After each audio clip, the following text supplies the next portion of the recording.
Guys, pernah ngerasa uang kok habis melulu ya? Kebutuhan kayaknya nggak pernah selesai-selesai nih. Ada aja. Nah, bisa jadi Anda kena tipu strategi marketing ini. Langsung aja, ini dia cara marketing untuk buat uang Anda habis plus. Pertama, langsung contoh nih. Kita ngobrolin sabun mandi ya. Pasti banyak dari Anda sekarang pakai sabun cair. Padahal, kalau kita pikir-pikir, orang tua Anda pakai sabun batangan juga nggak masalah. Lebih awet lagi, sabun batangan satu, hitungannya masih ribuan perak. Sabun cair, nyari yang belasan ribu aja kayaknya udah susah deh. Nah, bisa kebayang dong, omset dan keuntungan bisa naik berapa persen? Beda jauh guys.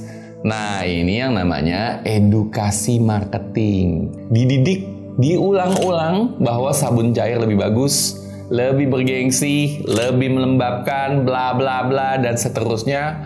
Padahal ya, mandi pakai sabun batangan juga tetap aja bersih sih. Jadi, tujuannya apa? Upsell, alias jual lebih mahal. Apalagi, strategi lainnya ya. Nama kerennya Planned Obsolescence. Artinya, taktik buat barang jadi nggak awet. Atau kalau dilihat, nggak keren lagi dan perlu diganti. Gini. Contoh gampang ya. Zaman dulu, HP tuh, baterainya bisa diganti. Rusak baterai atau baterai bocor, ya ganti baterainya aja. Sekarang nggak bisa guys, kebanyakan udah nyatu. Bukan di HP aja ya, laptop juga. Baterai kan ada umurnya, Anda juga tahu kan, paling 2 tahun lah. Setelah 2 tahun bocor atau mulai nggak kuat gitu, dan karena bocor jadi mulai nyebelin, akhirnya apa? Paksa ganti HP, ganti laptop. Padahal masih bagus. Kalau tetap ngotot, HP juga bisa tiba-tiba lemot tuh. Padahal speknya masih oke. Dan nggak banyak juga isinya. Bisa jadi emang disengaja dari update softwarenya, dibuat slow. Terus Anda masih juga ngotot, masih mau pakai HP itu. Diganti deh modelnya, tiap tahun beda. Jadi berasa kok HP kita kayak nggak keren ya, kayak kuno ya, kayak nggak eksis gitu ya. Intinya, strategi ini dilakukan supaya Anda beli lagi, dan beli lagi, dan beli lagi. Walaupun sebenarnya harusnya masih kuat. Ingat dong, orang tua pasti pernah komplain. Kok barang zaman dulu kayaknya lebih kuat ya? Lebih awet ya? Logikanya guys, teknologi zaman sekarang harusnya lebih canggih kan? Harusnya bisa buat lebih awet. Tapi kalau dibuat awet, ya bisnis nggak bakal jalan. Karena nggak ada yang belanja. Ya gitulah. Strategi lain nih, Valentine. Tahu dong. Nah, sebelum lanjut, subscribe dulu lah. 14 Februari dimana sering disebut Hari Cinta Kasih. Yang kalau Anda sebagai pria nggak bawa coklat, bunga, dan kartu ucapan, bisa jadi Anda akan langsung dijutekin oleh pasangan Anda. Karena nggak dianggap romantis, nggak dianggap sayang di hari Valentine. Tapi tahu nggak sih Anda sebenarnya sejarah Valentine itu apa? Dan sejarahnya sebenarnya nggak seromantis seperti yang dibayangin di modern Valentine sekarang. Kalau ditarik ke zaman Romawi, ada sebuah festival kesuburan di bulan Februari yang menggunakan kambing dan darah. Yak.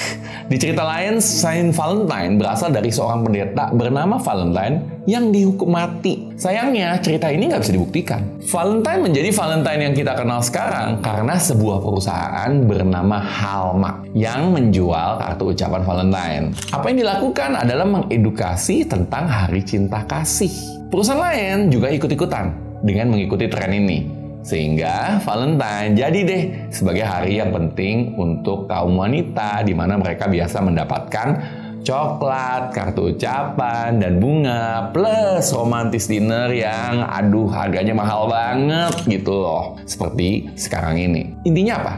Jualan, omset, uang. Apalagi strategi yang lain. Bisa dibilang strategi yang lain adalah mengatasnamakan lingkungan atau sesuatu yang bersifat mulia, kebaikan dengan tujuan apa? Menguntungkan bisnis. Gimana tuh caranya? Contoh ya, saya kasih contoh yang gampang aja. Plastik. Sebel nggak sih pernah ketika Anda pergi ke suatu tempat di mana sekarang susah cari sedotan plastik dengan alasan perusahaannya harus go green atau membuat bumi lebih hijau? Saya pernah ngalamin tuh. Oke, saya setuju ya. Plastik emang nggak bersahabat untuk bumi. Tapi kalau kita bicara sedotan plastik, menurut dokumenter dari Seaspiracy, menurut mereka hanya bertotal 0,03% dari jumlah polusi plastik di laut. Jadi problem utama gitu? Bukan. Problem utamanya adalah plastik netnya untuk nangkep ikan. Faktanya, 46% sampah di Laut Utara isinya apa? Fishing net. Dan fishing net itu telah membunuh 300.000 lumba-lumba dan paus setiap tahunnya. Contoh lain nih, tentang plastik. Saya ambil mobil elektrik yang sekarang dibilang ramah lingkungan. Mobil elektrik rata-rata mengandung komponen plastik hingga 50% guys untuk dapat membuat bebannya ringan menurut waste360.com. Nah, menarik kan? Tapi kenapa sih yang ngomongin adalah plastic straw? Itulah dunia. Strategi terakhir nih. Strategi ini adalah membuat Anda sulit bahagia kalau tidak membuang uang. Namanya the happiness trap. Caranya dilakukan dengan sosmed, edukasi marketing yang menunjukkan bahwa memiliki barang mewah, liburan, healing, dan seterusnya akan membuat bahagia. Dan baru happy ketika Anda sukses. Dimana suksesnya sendiri juga nggak jelas ukurannya. Dan nggak akan bisa tercapai kalau terus dibanding-bandingkan. Menariknya, menurut psikologis dan penulis Shawn Achor, happy harus datang dulu sebelum Anda sukses. Jadi kebalik nih. Alasannya apa? Karena emosi positif yang ada akan membuat otak lebih jalan, lebih kreatif, lebih punya energi, lebih mau kerja, dan tentunya akan menarik energi positif di sekitar, dan orang yang happy akan lebih produktif daripada yang nggak happy. Jadi jangan susah-susah untuk happy guys.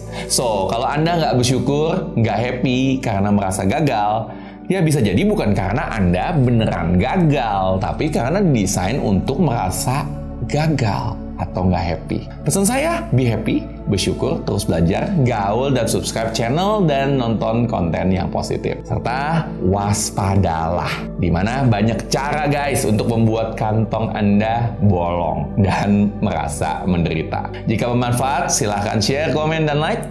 Kasih jempol, jangan sampai lupa. Saya Coach Yudi Chandra, salam miliarder.